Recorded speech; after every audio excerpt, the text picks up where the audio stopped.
Alright, you lot. I don't know what I just felt like filming something, so I'm out here just saying hello, really. Today's Monday, and apparently there's a problem with YouTube or something today. I don't know what happened. I uploaded a video to be scheduled to be going live this morning, but apparently there's a problem with YouTube and it just vanished.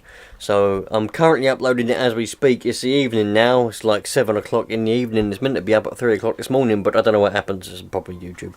So that's uploading again now as we speak. So you get that. Well, you'd have already seen that by the time this video goes up, obviously. But yeah, I just felt like filming something. So I'm out here. I've got these old tools. You'll have seen this in the other video, the one that's been delayed. This is that tap that's working properly now. The squeak's gone. Yes, that's going up and down. So I'm just in the middle of sort of ordering them up, getting all them going. Then I'm going to open up that toolbox again and get all the taps out. We've got various reamers and taps and things. Going to get all them out, give them a clean up, and I'm going to find a nice little metal tin to put them in. So yeah, that's that. Sounds like there's a little bit of action on the radio this evening. I've just put it on.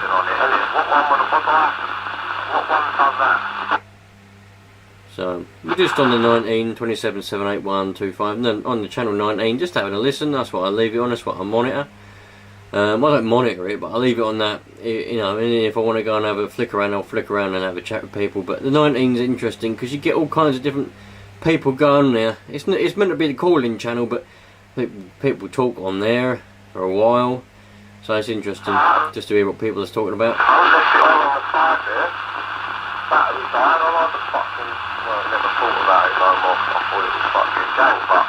I might read some comments in a minute, but you know something that made me chuckle, right?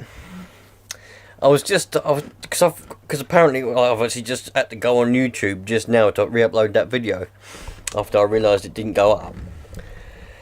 And so I'm flicking around on YouTube, and one of my own videos was recommended to me. It come up on the thing, and I think, oh, and it made me chuckle really, because I haven't really thought about it since. Do you lot remember? And it was just a wind up really, but do you lot remember when I said to you I was going, oh, I've got something really, really special coming up, so I look forward to it. It's coming up, I think it was on a Sunday or whatever. It's coming up, look forward to it. And then when the video come up, it was just me eating a McDonald's. I just put it on the table and then, well, I reviewed a McDonald's basically. But yeah, that come up, I thought that was funny. And that just made me laugh, that did. It made me chuckle to myself. And do you know what? After I put that up, right, it turns out people actually do that. After I put that up, because funnily enough I subscribed to him after I noticed this, but because I think he's got my sense of humour. But anyway, after I put that video up, that was just meant to be a wind up, just for a laugh, to see how many people were like, what the hell is this, and how many people were interested in it, whatever. But after I put that up, because of the gay way that the internet works in general, they spy on you like mad, the internet does, doesn't it? So after I put that up, I kept getting like recommended videos of people eating food and reviewing food. And there's one bloke, I think he's a bloke. He might be a kid. No, I think he's quite young. I think he's about 20 or something. Anyway, he's in America somewhere. You lot may know him when I mention him. You probably already know what I'm going to be talking about. He's got over 1 million subscribers, so he's quite popular. He kept popping up. His videos kept popping up, and I'm thinking, well, they keep popping up, so I'll watch one. And all he does is he just goes and buys like a McDonald's and sits in his car and talks about it, and then eats it. And then he go get a pizza or take it home or something, talk about that and eat it. And like in front of the camera, he'll eat it in front, and I'm thinking, this is a bit strange, but I did it for a wind up because I thought it was like, well, I thought people were going to be like, what the hell is he doing? He's just sitting there eating food. Nobody does that, but it turns out a lot of people do it. So you know, he's quite blunt. He wears a suit all the time, and his name is Report of the Week, or Review Bro, Report of the Week. And like I said, I subscribed to him because I didn't, not straight away, like, but I kept popping up, and I was watching the odd video here and there, and I was just like, he's so blunt. Like, he's obviously having a laugh and having a wind up, but he's so serious. He's, you know, that's my sense of humour. I like that. I want to subscribe to this chap. Anyway, it just turns out that it's actually a thing. That's probably why I didn't get much of a reaction from you lot. You lot were probably like, well, he's just ruining some food. That's a normal thing. Everyone does it. Oh man, when that video popped up, I chuckled to myself. When my own video popped up, I chuckled to myself, and I was just like, that's bloody weird. Anyway, you lot, like I said, I ain't got a lot. I'm not doing a lot. I just felt like filming something. I just wanted to use the camera for some reason. I don't know why. So I decided, let's have a read of some comments. I haven't read any comments for a while, so let's read some comments, shall we? Now, some of these I think I have actually read on another device, on the actual computer. So I've fired this telephone up here. We've got some battery on it. I've pressed on that one by accident, but I haven't. Oh no, I might have read, I don't know. So we've got Oliver Buchan. I don't know if I pronounced that right, sorry. You have said, my disco did the same when changing gear. Delay on throttle. There's a switch on the clutch master cylinder that controls it, and it can play up. A switch on the clutch master cylinder, eh? Alright, I knew there was a switch there. I didn't know that it controlled the throttle. That's a bit weird. I'll have to look into that. So that's on a video where a video went up a little while ago. Oh, focus. A video went up a little while ago. It's an old video now because I filmed it weeks or a while back. But it only went up, I think, last week. Where something to lean on. What was that to lean on? Oh, there we go. Where I took out my Land Rover just to give it a bit of a thrash, just to try and make all the problems apparent. And it ended up blowing the manifold off, and it blew the power steering pipe and everything. But I've got this problem that appears every now and again, not very often, but it does appear every now and again. Where you rev it, you'll be on the throttle, driving normally, not flat out or nothing, just driving normally, and you'll let off the throttle as you would, and you put the clutch down to change gear, but the revs stay where they are. Yeah. So say you, just for argument's sake, say you're at 2,000 RPM and you take your foot off the throttle to change gear, put the clutch in, but the revs stay there. The revs are still at 2,000. Yeah? And then once you put your gear in and you let the clutch up, it just goes because the revs don't come down. And if you leave it long enough, they will. 2,000, it'll go really slow. But normally, if you rev it, because it's only intermittent, normally if you rev it and you'll go right, it's normal. But every now and again, it'll do that. So I was assuming it would be a sensor, obviously somewhere. But Oliver there seems to think that it's a switch on the master cylinder. So I'll have a look at that. Thank you. Right, so we got Legend of Stuff. Oh, he was just saying about there's an abandoned cinema nearby. Yeah, there is. I know about that. Thank you. Phil McCracken.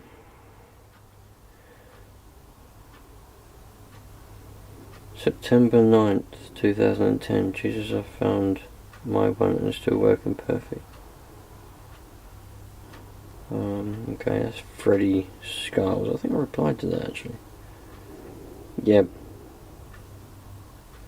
Yeah, okay. And then, okay, so Phil said, I have a 96 model, but I can't get it to start. It's got fuel, air, no blocks, just had rebuild, fresh fuel, and it's sat for a year, but won't start. Any help, guys? Oh, I'll have to reply to that in a minute. But, yeah, well, what does that sound like to you lot?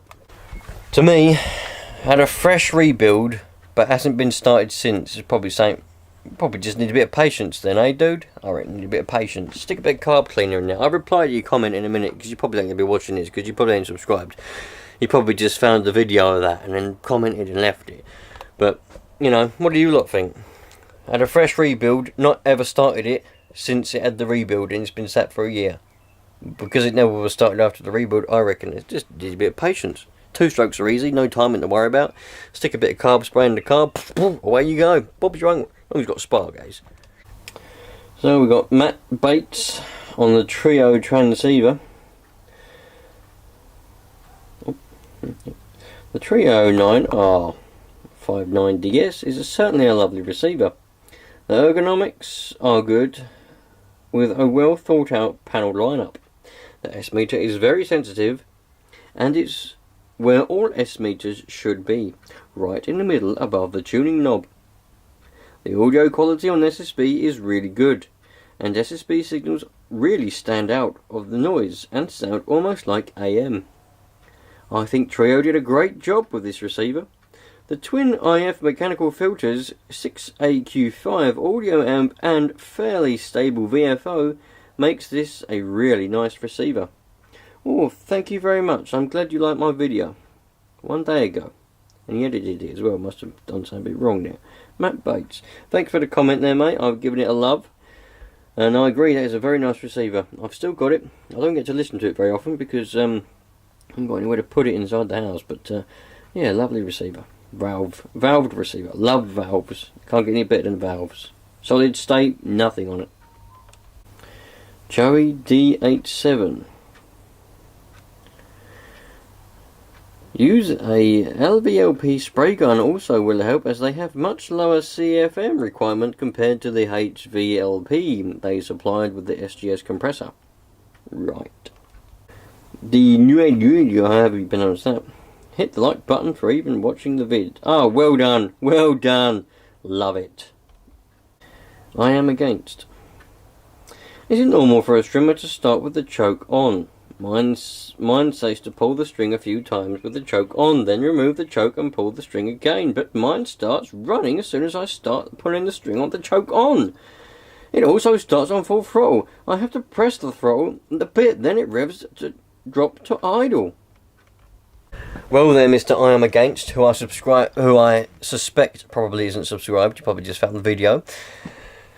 On the off chance you are watching, and for anybody else watching, of course it's normal. Why are you complaining if your engine starts, man? Whether it starts on the choke or off the choke, it doesn't matter. Choke is there to start an engine. Perhaps I should do a video on actually using a choke on its own. I've done videos on how to start engines using the choke. Perhaps I should do a video on, with that specific strimmer, which is the SGS one.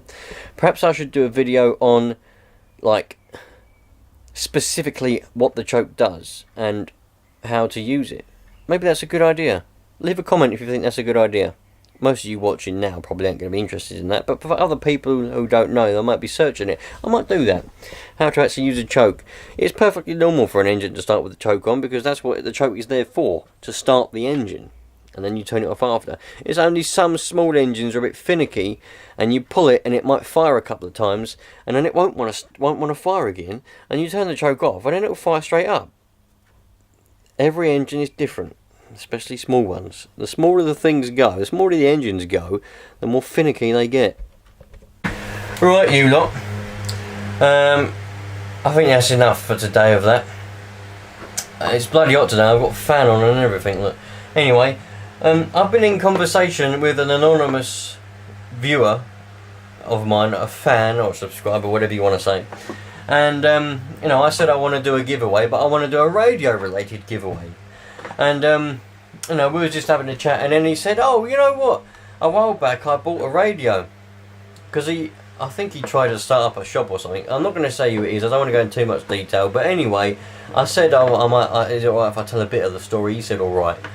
But he wants to remain anonymous. Anyway, so I think he tried to start up some sort of shop. And so he's got a few radios left over because he didn't carry on. So he's decided that he wants to, because he likes my work so much. Thank you very much there, dude. You know you are. I ain't going to mention it because you don't want me to. But because he likes what I do, he's decided to give me a radio to give away to you lot. Because he wants to say thank you. He wants to say thank you to you lot for supporting me, which is really nice. So courtesy of the anonymous person, I've got a radio to give away. And there it is. It's a Thunderpole T800, the exact same one that I've got in my van. And if you want to see a review of that, I did a review on it. I'm going to do another one. I've done the first look review kind of thingy on it.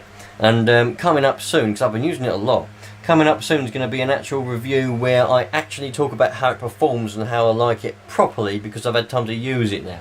That'll be coming up. But anyway, got a Thunderpole T800 to give away. Really nice radio, actually. Really like this radio. It's a fantastic. Thunderpole are really good. I do like their stuff.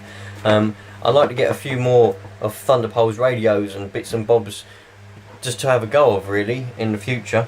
So they will be coming up whenever that can happen. But for now, we've got a giveaway.